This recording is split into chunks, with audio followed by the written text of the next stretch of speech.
innahu min Sulaiman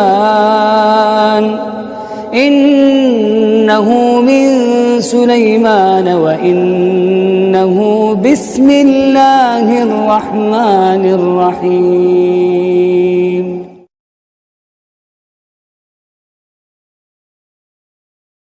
Urutan yang pertama dari 10 ini adalah keluarnya Dajjal. Ini urutan pertama. Dajjal, jemaah sekalian, adalah diambil dari kata-kata Dajjalah yang berarti kekacauan. Dajjal ini akan keluar nanti dari negeri Persia. Sebuah kota dalam hadis sahih dikatakan dari wilayah namanya Yahudiyah. Allahu a'lam apakah dia dari turunan Yahudi atau bukan, tapi yang jelas Dajjal nama orang dipastikan disebutkan namanya dan cirinya. Dan dia akan diikuti dari wilayah Yahudiyah tadi, di wilayah Khurasan, kalau sekarang wilayah Iran, negeri Iran sekarang. Diikuti dengan 70.000 dari orang-orang Yahudi Khurasan.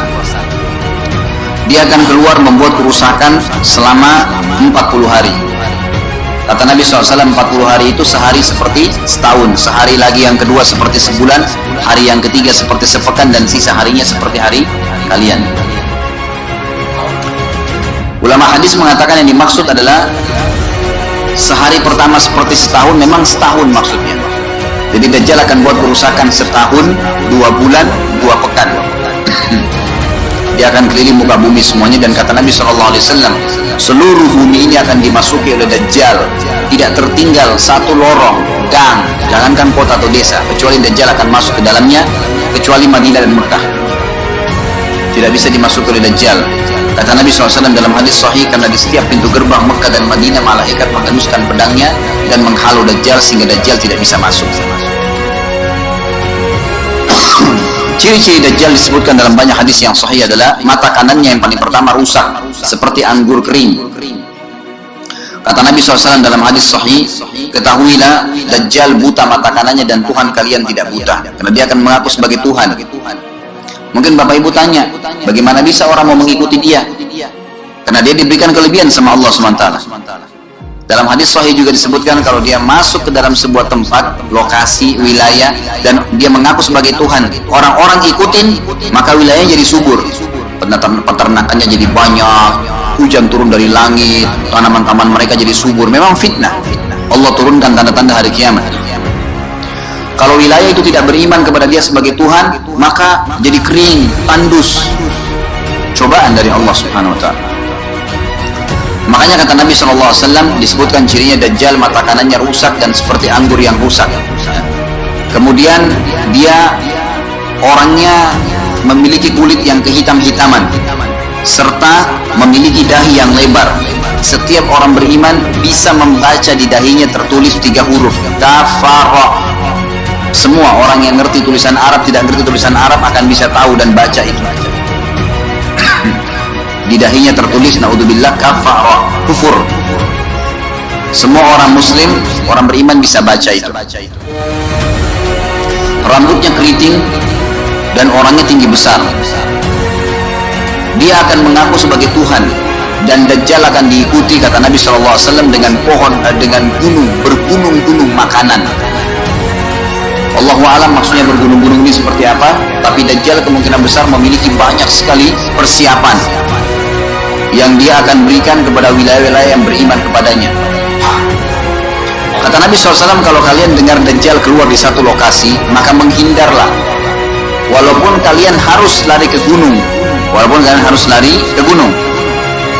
tapi kalau seseorang di antara kalian bertemu dengannya, maka kokohkanlah, artinya kuatkanlah iman kalian walaupun kalian harus dibunuh. Dajjal ini memiliki di tangan kanannya api, kelihatan besar. Allahu a'lam di telapak tangan atau di sebelah kanan tubuhnya. Kemudian di sebelah kirinya itu memiliki air yang sejuk seperti sebuah lautan yang luas. Sebagian ulama hadis mengambil hadis ini dengan letter-letternya, artinya dia memang punya api yang sangat besar untuk menghukum orang-orang yang tidak beriman pada dia, dan dia memiliki sungai yang atau lautan yang luas, airnya sejuk dan dingin bagi orang yang ikut kepada dia. Kata Nabi SAW, kalau kalian ditangkap oleh Dajjal, hadis ini, kalau kalian dengarkan Dajjal, carilah tempat yang jauh dan jangan seseorang di antara kalian berkata, imanku kuat, aku akan menghadapinya. Karena bisa saja dia mengatakan itu, ternyata pada saat ketemu dia jadi pengikutnya. Tapi kalau kalian bertemu, kokohkanlah pendirian kalian dan yakinlah Dajjal, ya, di tangan kanannya ada api dan di tangan kirinya ada lautan. Kalau kalian tertangkap, maka pilihlah yang di tangan kanannya, yang api, dan ucapkanlah bismillah. Pada saat kalian pun harus dilemparkan ke api itu, ketahuilah api tersebut adalah lautan yang dingin. Terbalik, air yang dingin di tangan kirinya sebenarnya itu adalah api neraka yang panas. Maka kita diajar oleh Nabi SAW. Dajjal terus aja banyak pengikutnya, akan diekspos. Seperti kita tahu sekarang, luar biasa bagaimana media dalam sekejap saja sudah bisa tersebar di sana sini beritanya. Kata sebagian ulama yang menanggapi fasilitas media kita di zaman sekarang mengatakan, kemungkinan besar memang Dajjal ini akan terekspos sangat cepat karena adanya media kayak kita sekarang. Cepatnya dia keliling muka bumi ini setahun, 2 bulan, 2 pekan, sudah semua bumi ini dilingkari, didatangin, karena memang sekarang fasilitas pesawat ada, transportasi mudah. Dan memang ada salah satu hadis yang dihasankan oleh para ulama, salah satu tanda-tanda hari kiamat adalah adanya besi yang berterbangan yang menjadi tunggangan manusia. Sekarang ada pesawat, ada kereta api, ada mobil. Nah, itu ada hadisnya. Mana tanda-tanda hari kiamat? Dajjal nanti akan masuk ke Mekah dan Madinah, akan tiba di Mekah dan Madinah, tapi yang dibahas dalam hadis adalah di kota Madinah. Mohon maaf. Lalu kemudian dia mau masuk tapi tidak bisa dihalang, maka dia naik ke atas sebuah gunung yang tinggi bersama pengikutnya. Lalu dia berkata kepada para pengikutnya, apakah kalian lihat istana yang putih itu? Maksudnya melihat ke Masjid Nabawi. Lalu berkata para pengikutnya, iya tentu saja. Lalu berkatalah, ya, Dajjal itu adalah istananya Muhammad, tidak bisa dia masuk ke dalam, dia hanya batas wilayah haram di luar kota Madinah. Maka kata Nabi SAW, Dajjal pun menepukkan telapak kakinya ke bumi di luar kota Madinah, maka terjadilah gempa di kota Madinah, dan keluar dengan gempaan tersebut semua orang yang munafik. Karena orang kafir nggak ada di Madinah. Semua orang yang di dalam hatinya ada sifat kemunafikan keluar dan jadi pengikutnya Dajjal karena goncangan itu. Dan tertinggallah di kota Madinah orang yang hatinya bersih imannya kepada Allah Subhanahu wa Ta'ala.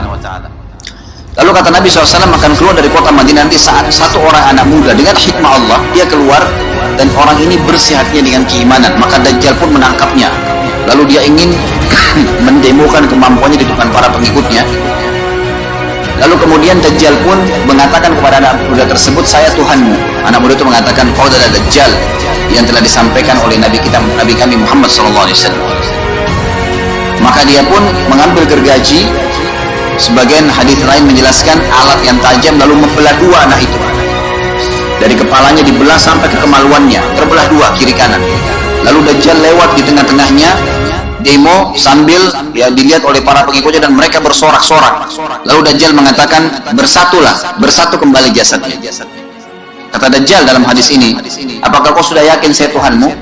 Anak muda itu mengatakan, saya bertambah yakin kalau kau adalah Dajjal yang disampaikan oleh Nabi SAW. Kata Nabi SAW dalam hadis penutup, ini hadis sahih riwayat Bukhari, riwayat Muslim, ahli sunan, semua menukil tentang masalah Dajjal. Saya tidak sebutkan siapa-siapa perawinya karena memang ini semua hadis sahih. Cukup banyak hadisnya, saya satukan saja. Jadi merangkai seperti sebuah cerita. Maka Dajjal pun akhirnya setelah itu tidak mampu menyentuh anak muda lagi. Anak muda itu, Allah SWT sudah selamatkan dia. Ringkas cerita, Mekah sama Madinah cuma dia laluin, kemudian dia menuju ke Palestina. Pada saat tiba di Palestina, Dajjal sendiri tidak tahu kalau ajalnya sudah dekat. Maka dia pun akhirnya ya, berdemo di sana, menganggap dia punya sebuah kerajaan sampai di daerah Palestina, tepatnya sekarang Israel. Subhanallah, direbut wilayah itu oleh Israel tanpa mereka sadari. Dalil-dalil wahyu menuntun mereka ke situ. Ada sebuah kota namanya kota Babelut. Di Israel itu kota itu ada, saya pernah lihat cuplikannya.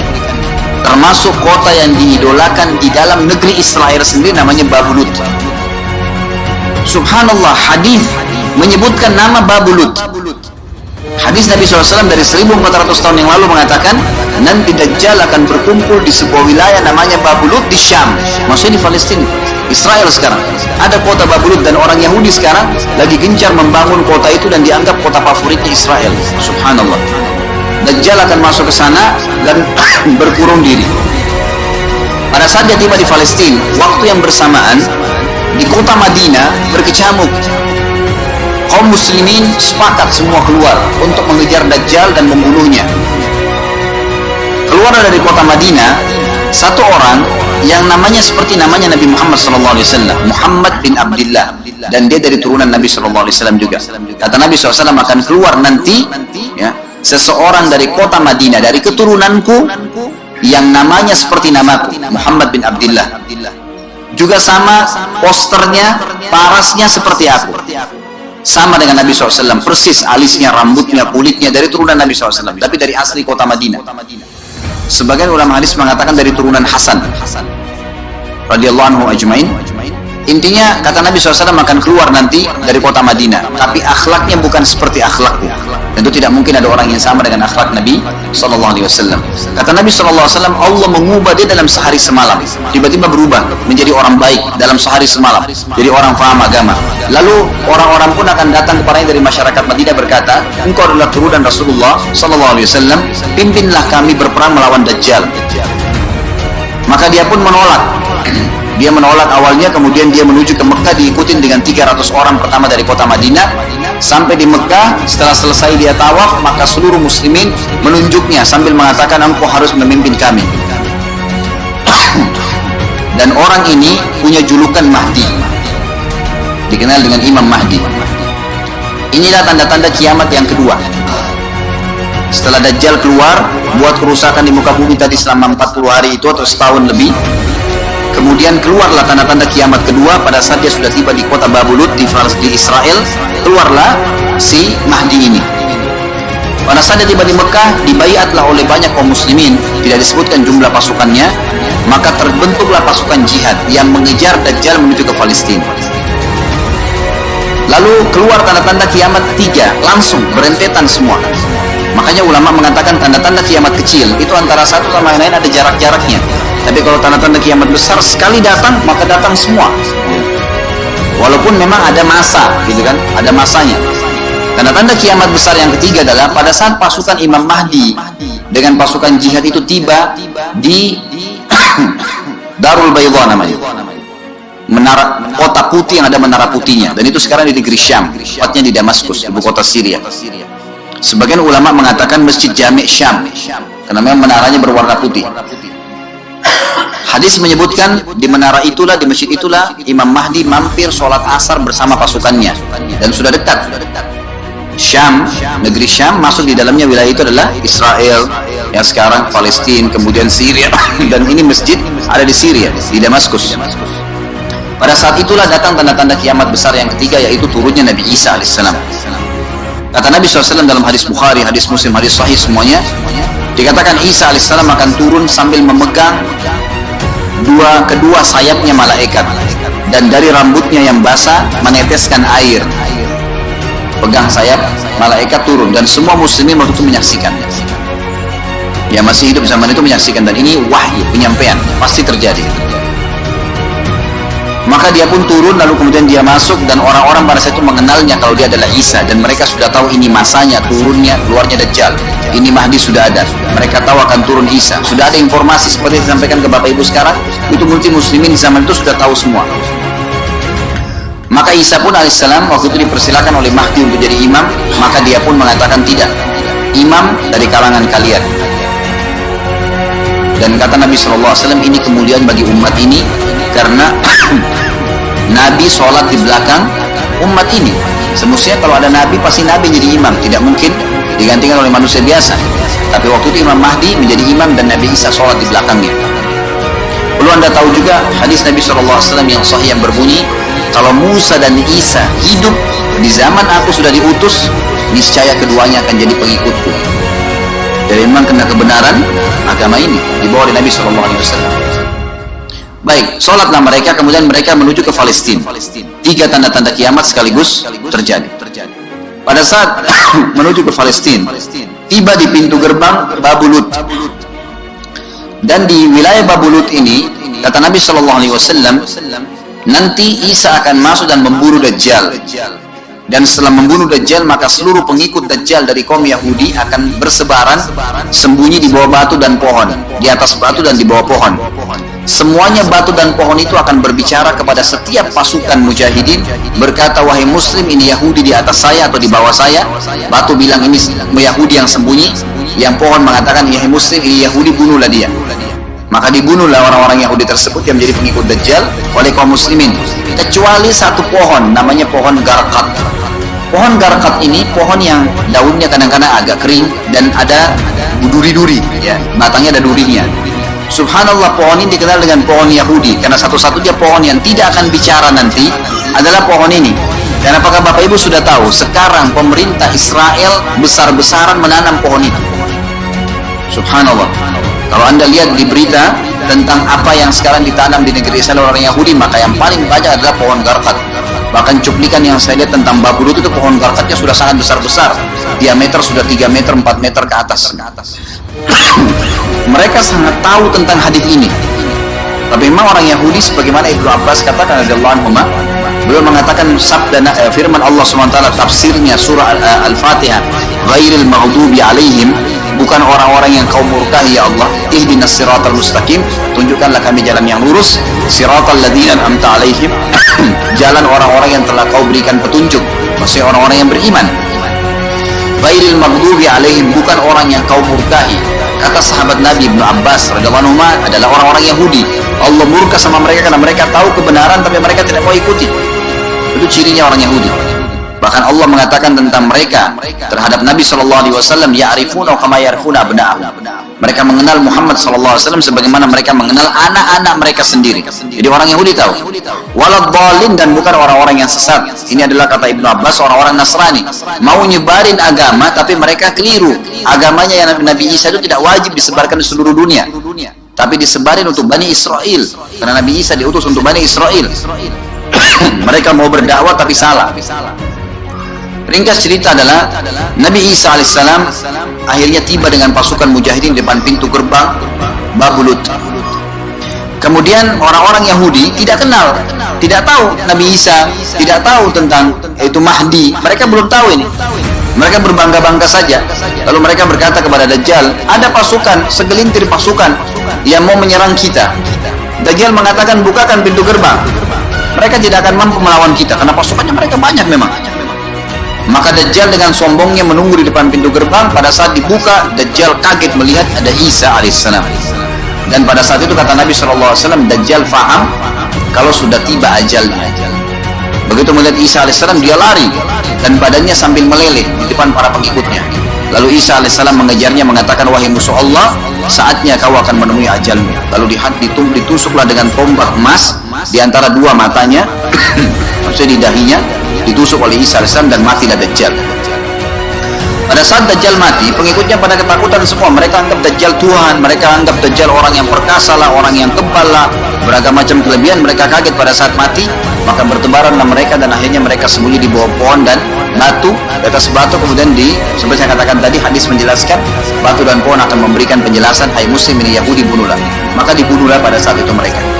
Lalu Nabi Isa alaihissalam memimpin di muka bumi, dan kata Nabi SAW, pada saat itu Islam, agama Islam yang dibawa oleh Nabi SAW akan masuk ke semua rumah di muka bumi, gak tersisa. Satu dunia ini semuanya Islam.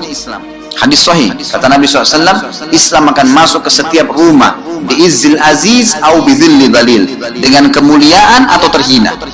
Yang tidak mau terima dibunuh. Enggak ada lagi penolakan terhadap Islam. Itu hadis sahih. Maka Nabi Isa alaihissalam memimpin pada saat itu, disebutkan dalam hadis 40 tahun dengan ketenangan menerapkan hukum Islam. Kata Nabi SAW, bagaimana awal umat ini bisa sesat sementara aku yang pimpin, dan bagaimana akhir umat ini bisa sesat sementara yang pimpin mereka Isa dengan menjalankan hukum-hukumku. Jadi Nabi Isa alaihissalam nanti menerapkan Al-Quran seperti yang kita lakukan, sholat, segala ini sudah selesai, dikerjakan semua. Dan dalam hadis lain dikatakan Isa alaihissalam akan menghancurkan semua salib.